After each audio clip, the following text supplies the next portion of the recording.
ta da ruwa, jiki da jini, rana da wata, hasken Allah ba sa nutsuwa, Hausa Fulani ba rabuwa. Jama'a assalamu alaikum, barkanku da kasancewa da mu a cikin wannan shiri namu na mu tattauna wanda yake gudana a ƙarƙashin wannan tasha tamu ta Hausa Fulani TV show. Shiri ne wanda zai rika kawo muku masana, malamai da ƙwararru a fannoni daban-daban domin tattaunawa da su don samun mafita da haɗa kan al'umma, wayar da kan jama'a domin mu gudu tare mu tsira tare. A tare da ku ni ne Haruna Garba Funtuwa. Kafin sannan ku ɗan dakace mu. Kan Allahu ya so hanta da jini, Hausa Fulani ba rabuwa. Kan Allahu ya so hanta da jini, Hausa Fulani ba rabuwa. Jama'a barkanmu da dawowa. Kar ku mance kuna tare da wannan tasha ta Hausa Fulani TV show. Yau insha Allahu maudu'in shirinmu shine suwaye Hausawa. A tare da ni akwai bakuwarmu, bakwar barka da zuwa. To, ya sunan bakuwar tamu? Alhamdulillah, godiya ta tabbata da Allah da kawo mu wannan lokaci da wannan rana da wannan tattaunawa da za a yi akan Hausa Fulani. Farko da sunana da ke zuriya ta mani da numfashi, ina koyarwa a kwalejin ilimi ta hannun tarayya zuwa Abuja. Malama ce a sashen Hausa na ɓangaren kwaleji. Barka da zuwa, Dakta. Dakta, tambayar mu ta farko shine suwaye Hausawa? Alhamdulillah, kamar yadda tarihi ya nuna, al'ummar Hausawa al'umma ce kamar yadda sauran al'ummomi suke na ƙasar duniya, suma al'umma ne waɗanda suke a rukuni guda, wanda za ka ga cewa a mazauninsu da kuma harshen da suke amfani da shi da kuma al'adu da suke aiwatarwa duk ya zama iri ɗaya ne a wannan rukuni na waɗannan al'umma na Hausawa. A takaice da Hausawa mutane ne waɗanda suke zaune a wani yanki na ɓangaren ƙasar Hausa sama a arewacin Najeriya.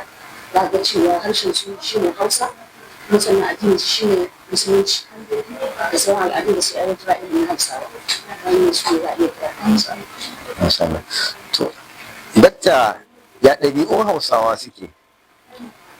Kamar yadda muka sani cewa idan aka ce ɗabi'a ana nufin halaye ko kuma wasu al'ada waɗanda Hausawa ne suke aiwatarwa.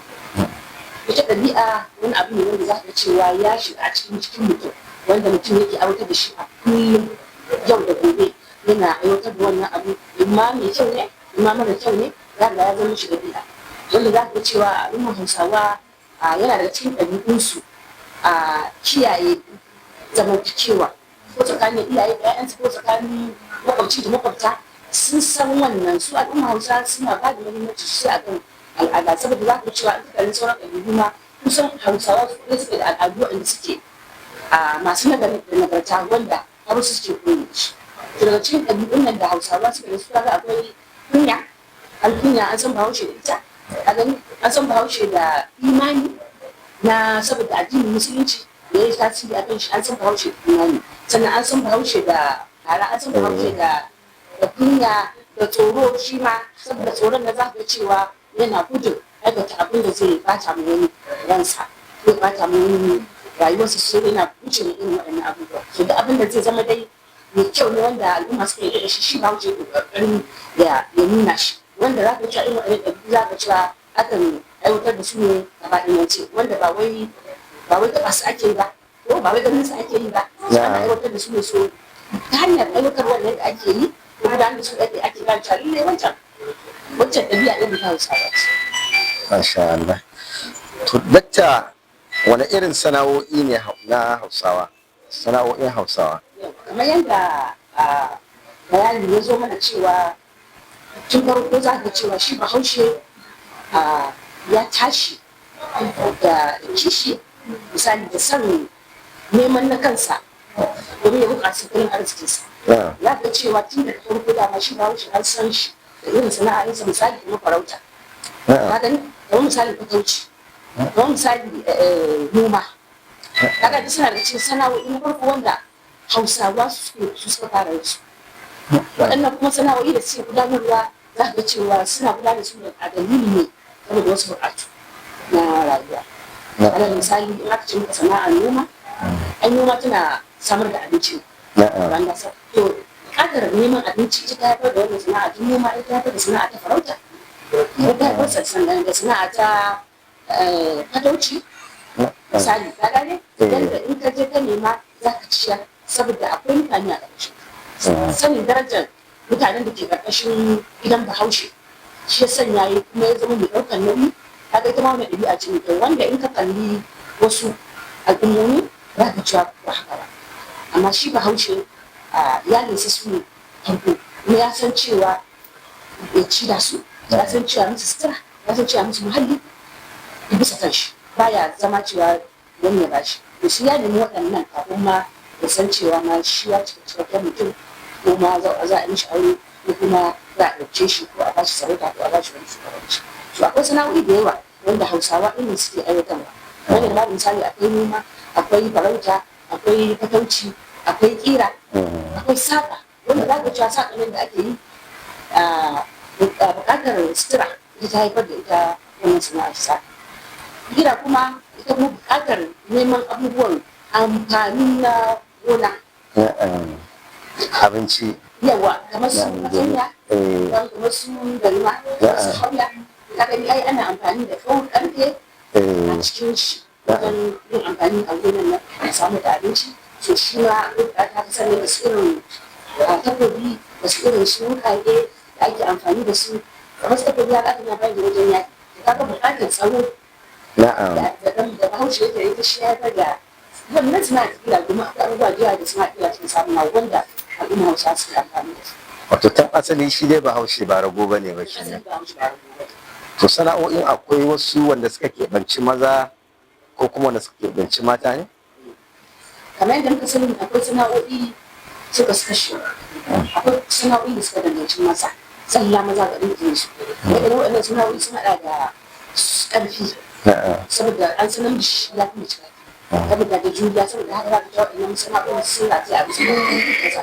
Alal misali kamar sana'ar kiwo ɗin nan, kamar sana'ar farauta, kamar sana'ar fatauci za ka duk maza su ke tafiya suna yi. Kamar noma za ka duk maza su yi saboda aiki ne na ƙarfi shi ma. Ka gani? To sannan kuma kiran ma za ka maza su yi ta. Yawa. So kuma da kuma suwan zanci din nan. Kaga ita ma sana'a ce wadda tsafta ta haifar da ita.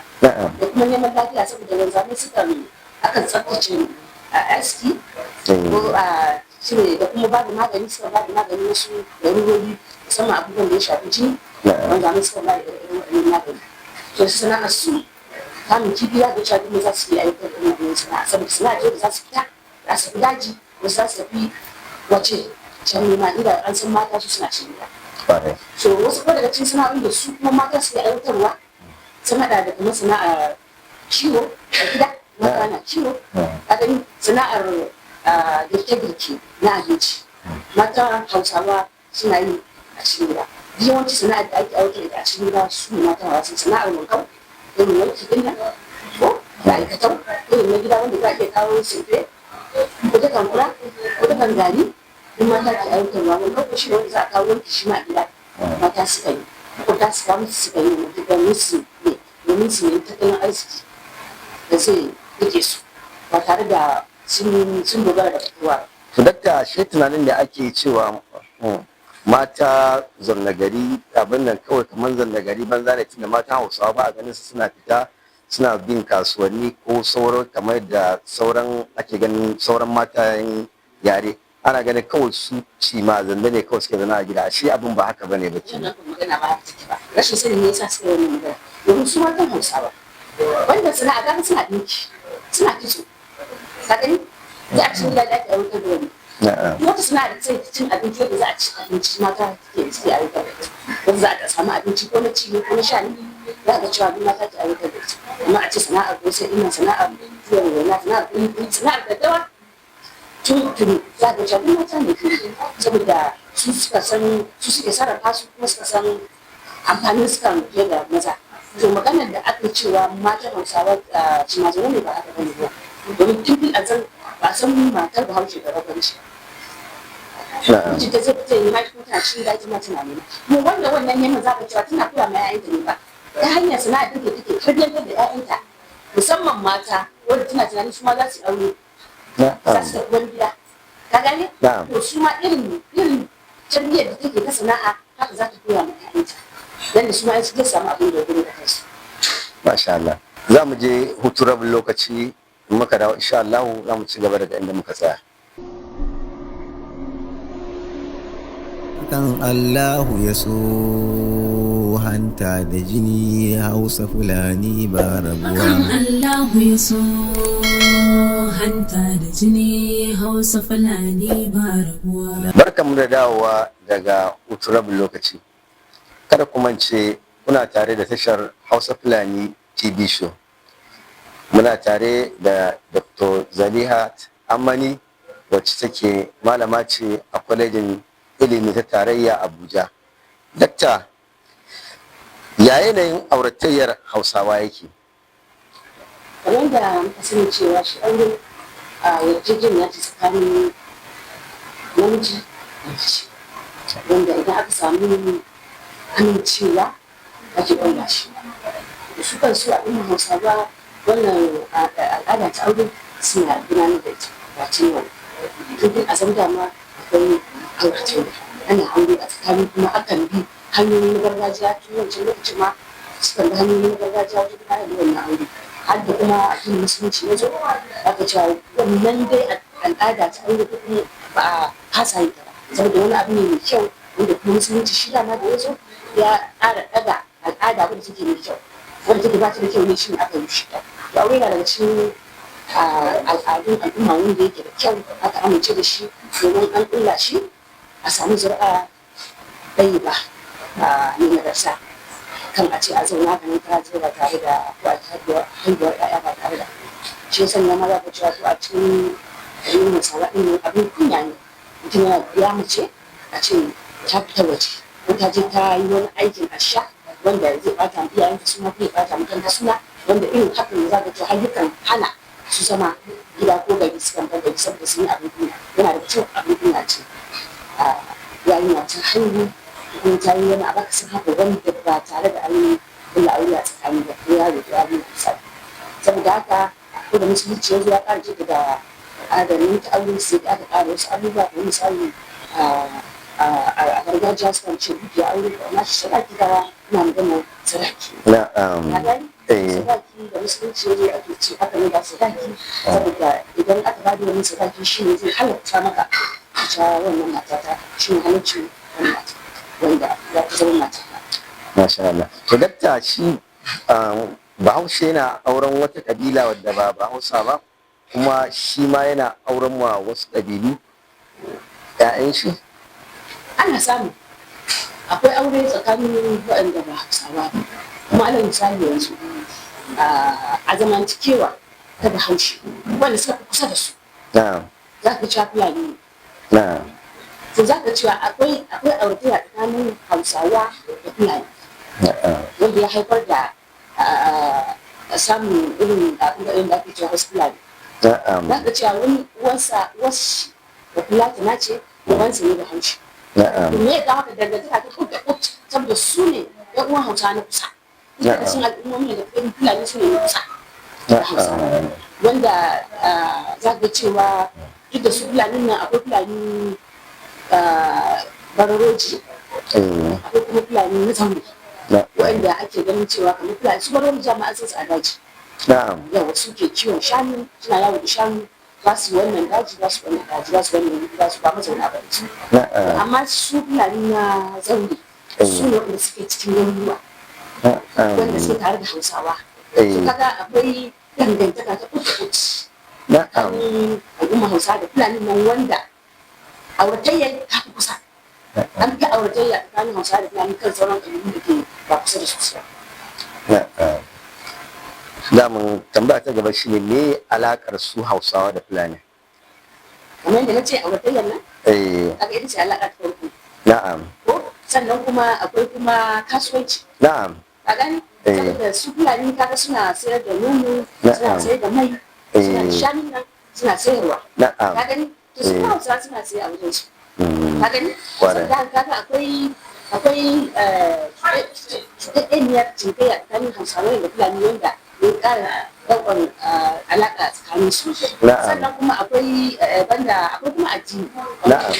Banda addinin musulunci ya zo. Ta ɓangaren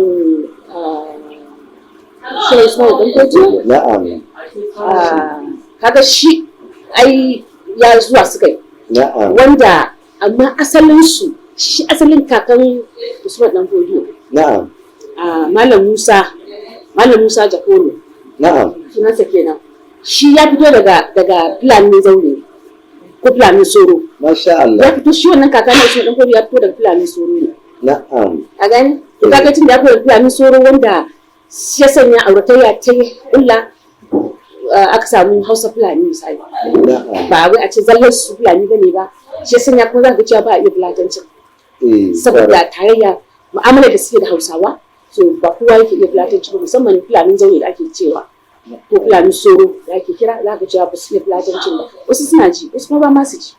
Hausa da ta ja, ta fi ƙarfin wannan. To shi yasa za ka cewa kaga akwai addini ta alaƙa Fulani da Hausawa, akwai auratayya, sannan kuma akwai kasuwanci. Ka gani? Wanda shi ma duk ya taimaka wajen ƙara illa alaƙa. Su Hausawa suna noma, suna kasuwanci, su Fulani suna zuwa su sai amfanin gona wajen su. Suna amfani abinci, su kuma sukan sai dabbobi da nono. Da kuma nono da mai. Wannan alaƙar shi sa aka zama kamar ɗaya ma. Aka zama tankar tsoka da jini. Na'am. Dangantakar. Na'am, masha Allah. To, dakta, me yasa ake cewa Hausa Fulani? Kamar yadda na faɗa cewa Hausa Fulani nan auratayyan nan da aka yi tsakanin Bahaushe da Fulatana. Ka gani? Ita ta haifar da Hausa Fulani saboda ɗaya ɓangare Hausa ne, ɗaya ɓangare Fulani ne. So idan kuma aka haifi 'ya'yan nan, ai kaga za su iya kilan mutuka, wannan za su iya ɗaukar wannan cewa ɓangaren mahaifiyana ni Bahausa ce, ɓangaren mahaifina da Fulatana ce. To saboda haka za ka ga cewa ba kamar sauran ƙabilu ba su kawai sai su amfani da ƙabila ɗaya, amma mu inda Hausa Fulani ne za ka cewa ko da a ce a yanayin wasu ko za ka rubuta suna ko ka je makaranta ko ka je waye sai ka ce Hausa Fulani saboda baka son ka yadda duka, baka son ka yadda bangaren Hausa ka ce kai ba Fulatani ne, ko baka son ka yadda bangaren Fulani ka ce kai ba Haushe ne. Idan ka yadda ɗaya misali ka ce kai ba Fulatani, in kai ka ce kai ba Haushe ne misali, to kuma za ka ga akwai ruwan Fulani a cikin dalili saboda su Fulani yawancin su farare ne. Ka gani? Su kuma yawancin Hausawa baƙaƙe ne. So za ka cewa an aka samu auratayya tsakanin da Fulatani da Bahaushe akan sirka launi na fata. Wani yakan biyo bangaren uba ne da Fulatani kaga yakan yi fari. Wani kuma da ya biyo bangaren ya yi baki. Ka gani? So za ka cewa siga kuma yanayin siga shi Bahaushe da kuma Fulatani shi ma ba ɗaya bane ba. To idan aka samu wannan mixture na auratayya shi ma za ka ga cewa in an kalla din dai an san cewa an haɗa wannan za ka ce akan gane cewa wannan Hausa Fulani. Wato alaƙa ce wadda ta ɗauki shekaru masu yawa, wanda cewa raba su kamar a ce za a raba hanta da jini ne. Wanda ba zai yi wuya mutum ya ga daga kaka zuwa mata da ɗan uwa ya ga cewa zai yi wuya ba Fulatani ya ga da alaƙa da Bahaushe ko kuma Bahaushe ya ga da alaƙa. Akwai dangantaka mai ƙarfi da ut da ut. In ka dace dangantaka ta ut da ut ita ce tsakanin da Fulatani da Bahaushe ko ba Hausawa da Fulani. Za a ɗan dakacin mu za mu je hutun rabin lokaci. Kada ku mance kuna tare da wannan tasha tamu ta Hausa Fulani TV show. Kan Allahu ya so hanta da jini Hausa Fulani ba rabuwa. Akan Allahu ya so hanta da jini Hausa Fulani ba rabuwa. Barkanmu da dawowa daga hutun rabin lokaci. Kar ku mance kuna tare da tashar nan ta Hausa Fulani TV show, kuma muna tare da babban bakonmu Dr. Zalihat Ammani. Dakta, Hausa ƙabila ce ko yare? Hausa idan aka ce ƙabila, ita ƙabila ai ana nufin rukunin mutane. Ka gani? Ƙabila ana nufin rukunin mutane da suke wurare daban-daban, wanda suke aiwatar da abubuwansu, al'adunsu, domin su isar da saƙonni ga waɗannan mutane a tsakaninsu. Shi kuma yare, idan aka ce yare ana nufin ai harshe. Harshe shi ne yare. Saboda haka Hausa harshe ce, ba ƙabila ba ce. Hausa harshe ne wanda al'ummar Hausawa suke amfani da shi domin isar da wannan saƙo. Saboda haka Hausa harshe ne, ba wai ƙabila ba ce ba. Ita ƙabila rukunin mutane ne. Ka gane? Shi ko wannan harshe ana maganar language ne. Saboda haka harshe Hausa harshe ne. Tunda a ce Hausa, ai inda a ce al'umma Hausa ko kuma a ce Hausawa. To in a ce Hausa shi ne ake nufin al'umma, ake nufin mutane. Ka gane? Amma tunda an ce Hausa, ana maganar harshe ana. Wato harshen Hausa wato ba dai ƙabila ba ne. Da haka shi yasa za ka samu Bahaushe Banife, Bahaushe Bafulatani, Bahaushe Igala da sauran yaren Hausa da suke mafi yawanci ƙabilu ne, ba Hausa, su asalin su ƙabilar su ba Hausa bane ba, amma ba su da wani yare wanda suke amfani da shi sai Hausa. Sai Hausa, saboda shi Hausan ai harshe. Ka gane? So harshe ko kaga ai wasu kalmomi ne wanda suke tattaruwa a baki, ana fitar da su domin a isar da wani saƙo. Ka gane? Saƙon nan zai kasance ma al'umma ɗin wanda suke da tunani iri ɗaya, misali kamar a ce Hausawa ɗin, ko kuma su wasu ƙabilan waɗanda suna jin wannan harshe. Ka gane? Tunda yanzu misali wanda ke jin Hausa, kamar yadda kace Banife, ai kaga yana jin me za a ce harshen Hausa. Ka gane? Ko za a ce ƙabilar Hausa? Ai kaga ba za a kira shi ƙabilar Hausa ba, domin shi ba mutum bane ba wanda ya fito daga rukunin Hausawa. Ka gane? Dan adam ne wanda ya fito a wani rukuni, shi yasa za a ce Fulatani, shi yasa za a ce Bahaushe, shi yasa za a ce Bayarabe, shi yasa za a ce ga sunan da misali, za a ce ba ɗinan da Banife misali, kamar yadda ake bada misali. Amma shi harshe, ita Hausa harshe ne. Harshe ce Hausa.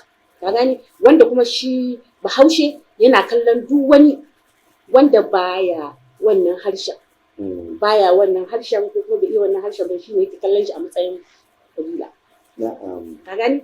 Yana kallon mutumin da bai harshen Hausa a matsayin ƙabila. Me yasa kika? Saboda shi mutumin yake kallo. Ka gane? A matsayin shi na mutum. You understand? Yake kallon cewa shi ƙabila ne. Ƙabilar Nupe ne, ƙabilar Wari ne, ƙabilar Nufa, Yoruba ne misali. Ka gane? So saboda haka Hausa yare ne. A bai ƙabila ba ne.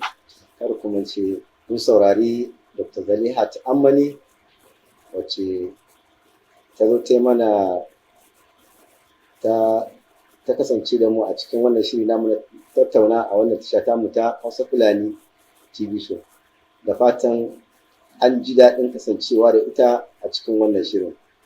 Har yanzu akwai dama za ku yi comment, ku yi following din wannan tasha tamu ta Hausa Fulani, domin kuma mu samu ƙarfin da za mu ci gaba da kawo muku hira da masana da malamai da wasu ƙwararru a kan fannoni wanda suka danganci wannan al'umma tamu ta Hausa Fulani. Kada a mance a subscribing, a yi comment, me ra'ayinku a kan abin da dakta ta faɗi. Assalamu alaikum wa rahmatullahi wa barakatuh. Dakta, mun gode, Allah saka da alkhairi, da fatan wani lokacin mun gayyace ki za ki zo wannan dandali namu mai albarka. Har yanzu kofa a buɗe take, za ku ɗauki comment akan shin Hausa ƙabila ce ko yare, kuma ya yanayin dangantakar Hausa take da Fulani. shin za a iya a raba Hausa da Bafillatani? Assalamu alaikum wa rahmatullahi wa barakatuh. kan Allahu ya so hanta da jini Hausa Fulani ba rabuwa. Akan Allahu ya so hanta da jini Hausa Fulani ba rabuwa. Sadarwa jiki da jini rana da wata hasken Allah ba sa rasuwa. Hausa Fulani ba rabuwa.